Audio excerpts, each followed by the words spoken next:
दोस्तों नमस्कार, आप सभी का स्वागत आपके अपने YouTube channel RNS education news में। दोस्तों इस वीडियो में बात करने वाले हैं रीट मुख्य परीक्षा और जो लेवल 1 में चयनित अभ्यर्थी हैं 2 गुना की लिस्ट में, उन सब के लिए महत्वपूर्ण अपडेट है साथियों। इस वक्त का दस्तावेज सत्यापन कार्यक्रम जारी कर दिया गया है। यानी कि दोस्तों आप लोगों ने सबसे पहले परिणाम देखा, उसके बाद आपने जो बोर्ड की वेबसाइट है, कर्मचारी चयन बोर्ड की वेबसाइट, उस पर डिटेल स्क्रूटनी फॉर्म भरा, अटेस्टेशन फॉर्म भरा और इन सबको अपलोड कर दिया, डॉक्यूमेंट वगैरह सारी चीज़ें आप लोगों ने की। उसके बाद आपको क्या करना है, जो शाला दर्पण आईडी है उस पर आप लोगों को रजिस्ट्रेशन करना होगा। ये दूसरा प्रोसेस है। और थर्ड जो प्रोसेस है जिसमें आप लोगों को फिजिकली रूप से, व्यक्तिगत रूप से उपस्थित होना होगा, वो कार्यक्रम जारी कर दिया गया। यानी कि सबसे महत्वपूर्ण जो पार्ट है वो यहाँ पर आप लोगों का फिजिकल वेरिफिकेशन है। फिजिकल वेरिफिकेशन से मतलब ये है कि आपके जितने भी डॉक्यूमेंट हैं, आवेदन पत्र है, चेकलिस्ट के अकॉर्डिंग जितने भी शपथ पत्र हैं, जो भी मतलब आप लोग की अंक तालिका है, जो कुछ भी है वो सब आपको लेकर के जाना होगा। ओरिजिनल लेके जाने हैं सारे के सारे डॉक्यूमेंट, साथ में उनका जेरोक्स 100 प्रमाणित जो प्रतिलिपि है वो।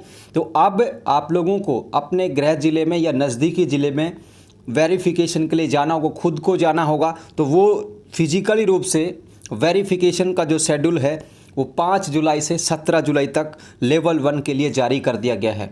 लेवल 2 का जो वेरिफिकेशन है फिजिकली रूप से वो नेक्स्ट वीक में आ सकता है। इसके अलावा दोस्तों पूरी जो जानकारी है वो ये रही, कर्मचारी चयन बोर्ड ने लेवल 1 के लिए जो वेरिफिकेशन है उसका कार्यक्रम जारी कर दिया है और इन्होंने यहाँ से यहाँ तक बताया कब क्या हुआ, कब कौन सी परीक्षा हुई, कब रिजल्ट आया, वो सारी चीज़ें। अब दोस्तों देखिए, 2 गुना जो अभ्यर्थी हैं वो 5 जुलाई से 17 जुलाई तक 10 से लेकर 6 बजे तक की टाइमिंग इसमें रखी गई है।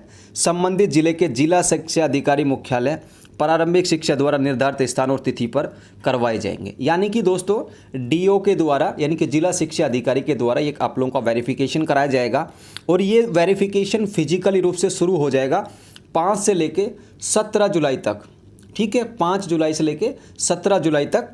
और आप लोगों को जाना होगा खुद को डीईओ ऑफिस, या फिर आप लोगों को आपकी जो ईमेल आईडी आपने दी थी फॉर्म भरते वक्त उसमें, और आप लोग का मोबाइल नंबर जो आपने दिया था फॉर्म भरते वक्त उसमें आप लोगों को मैसेज आएगा कि आप लोगों को इस तारीख को इतने बजे इस जगह पे उपस्थित होना है। अब जिनके दोस्तों ईमेल आईडी और फ़ोन नंबर, मान लीजिए किसी की ईमेल बंद हो गई हो, सबसे बड़ी मिस्टेक तो क्या करते हैं आप और हम लोग कि ई मित्र वाले को कह देते यार तू ही अपनी आईडी लगा दियो, कोई बना दियो। वो बना देता है टेम्परेरी तौर पे और फिर वो उसके बाद बंद हो जाती है, ना हमें उसके पासवर्ड पता होते हैं। तो ये कारण आप ध्यान रखें, अपनी एक पर्सनल ईमेल आईडी है जो सिर्फ फॉर्म भरने के लिए ही आप लोग यूज करें और उसको लगातार चालू रखें। दूसरी बात, मोबाइल नंबर अगर किसी के बदल गए हैं तो मैंने एक तरीका बताया था और जो शाला दर्पण की जो वेबसाइट है उस पर भी वो तरीका बताया गया है। आप लोगों को एक एप्लीकेशन लिखना होगा और एप्लीकेशन लिखने के साथ एक आधार कार्ड का जेरोक्स दोनों का फ़ोटो लेकर के और एप्लीकेशन आप लोगों को ईमेल करना होगा, ताकि फिर आपको क्या होगा, जो आपकी ईमेल आईडी है जो पुरानी है, जो ओपन नहीं हो रही, जो मोबाइल नंबर आप यूज नहीं कर रहे या मोबाइल नंबर वो बंद हो गया, किसी और को अलर्टेड हो गया, अब और OTP थोड़ी ना बताएगा आप लोगों को। वो तो ये सोचेगा कि मेरा पैसा निकाल रहा है या कुछ भी कह सकता, वो नहीं बताएगा। तो वो मोबाइल नंबर और ईमेल आईडी भी आप लोग चेंज कर सकते हैं, उसके लिए भी प्रोसेस है। पैनिक किसी को नहीं होना, चिंता किसी को नहीं करनी कि भाई मेरा क्या होगा, सारी चीज़ें हैं। तो ये यहाँ पर है दोस्तों, आप लोगों को मेल आएगा और ये मेल कब तक आ सकता है, 5 से लेकर 17 जुलाई तक। ठीक है, आप लोगों को डेट खुद बताएगा, शिक्षा विभाग जो है आप लोगों को खुद डेट बताएगा। आपको जब मैसेज आए, जब आपकी ईमेल आईडी आए तो वो आप लोग चेक कर लें। पहली बात एक और ध्यान रखिए, अपने मोबाइल के जितने भी ईमेल आईडी आपने जो दी थी उसमें वो उसका थोड़ा सा जो स्टोरेज है उसको कम कर लीजिए। और फ़ोन में अगर मैसेज आप लोगों के पड़े हैं बहुत सारे, क्योंकि डिलीट अमूमन लोग नहीं करते, एंड्रॉयड का ज़माना है, तो उस फ़ोन की जो मैसेजेस की हिस्ट्री है उसको भी क्लीन कर दीजिए।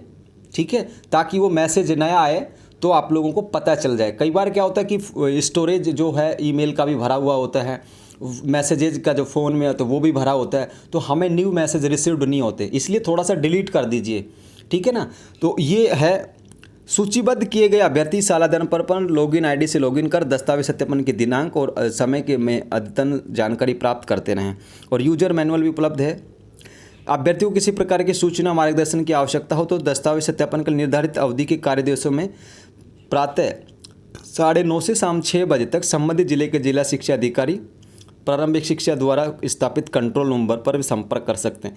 यानी किसी कोई दिक्कत होगी तो अभी कंट्रोल रूम भी चालू हो जाएगा जब से वेरिफिकेशन होंगे, और लास्ट डेट तक यानी कि 5 से लेकर 17 जुलाई तक आप लोगों का जो है एक यहाँ पर इनके द्वारा एक कंट्रोल रूम स्थापित किया जाएगा डी ऑफिस में, तो वहाँ से भी आप लोग जानकारी ले सकते हो। और जानकारी क्या है दोस्तों, अब सिर्फ आपको क्या करना है, साला दर्पण जो है ये वेबसाइट है, ठीक है, साला दर्पण वेबसाइट है जिसमें स्टाफ सिलेक्शन पे टैप करना, वहाँ पे आपको लिंक मिल रहा है, तो वहाँ पर आप लोग रजिस्ट्रेशन कर दीजिए। रजिस्ट्रेशन करने के बाद आपकी सारी समस्या का हल, उसके बाद आप लोगों को वो डेट बताएंगे, मेल आएगी, मोबाइल पे को मैसेज आएगा और कॉल नहीं आएगा, ये ध्यान रखिएगा, ठीक है, कॉल नहीं आएगा। और जो चयनित हैं वो ध्यान रखें, जैसे आपने साला दर्पण पे रजिस्ट्रेशन कर दिया तो समझो उसके बाद कभी भी आपको जो है मैसेज आ सकता है कि आपका वेरिफिकेशन फलानी डेट को उस जगह पे होगा। अब बहुत सारे ऐसे बच्चे हैं, लगभग को तो गृह जिला मिलेगा, या फिर ऐसे लोग हैं जो अदर स्टेट से सेलेक्ट हो गए, तो उन्होंने जो जिला चॉइस मांगी थी फॉर्म भरते वक्त कि कौन से ज़िले में आप नौकरी चाहते हो, तो जो जिला चॉइस है ना उसमें आप लोगों को दिया जा सकता है। जैसे कोई यूपी का था और उसने अलवर पहले मांगा कि मुझे तो अलवर में नौकरी करनी है, भरतपुर मांग लिया हो, तो उसके भरतपुर में और अलवर में से किसी एक जगह पर होंगे, वो विभाग अपने हिसाब से शेड्यूल तय करेगा, ठीक है। तो ये जानकारी है साथियों। रजिस्ट्रेशन आप लोग कर सकते हैं साला दर्पण पर, लेकिन रजिस्ट्रेशन में फ़िलहाल क्या आ रहा है कि थोड़ा सा प्रॉब्लम क्रिएट हो रहा है। वो ये हो रहा है कि जैसे हम ये सारी registration number, date of birth ये कर रहे हैं तो इनवैलिड बता रहा है, ठीक है। तो हो सकता है कि अपडेटेड की कमी हो कुछ सॉफ्टवेयर में, जैसे वो आप अगर अपडेट होता है या आपकी समस्या का हल होता है हम आप तक जरूर जानकारी पहुँचाएँगे।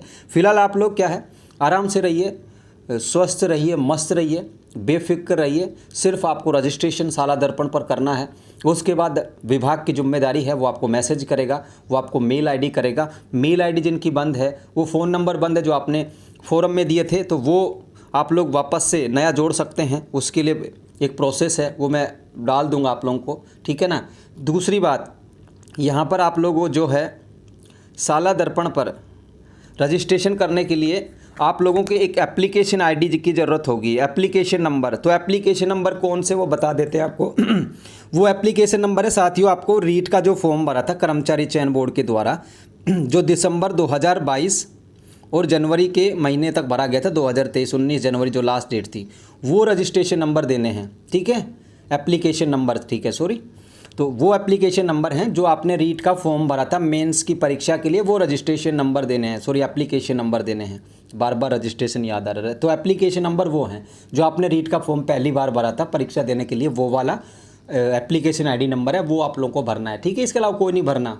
रोल नंबर पूछे तो मेंस परीक्षा के रोल नंबर भरने हैं, और एप्लीकेशन आईडी पूछे तो एप्लीकेशन आईडी आप लोगों की होगी जो फॉर्म भरा था उस वक्त, जो एप्लीकेशन नंबर मिले थे वो, ठीक है साथियों। तो ये जानकारी आप सभी के लिए फ़िलहाल के लिए इस वीडियो में उतना ही। जय हिंद, जय भारत।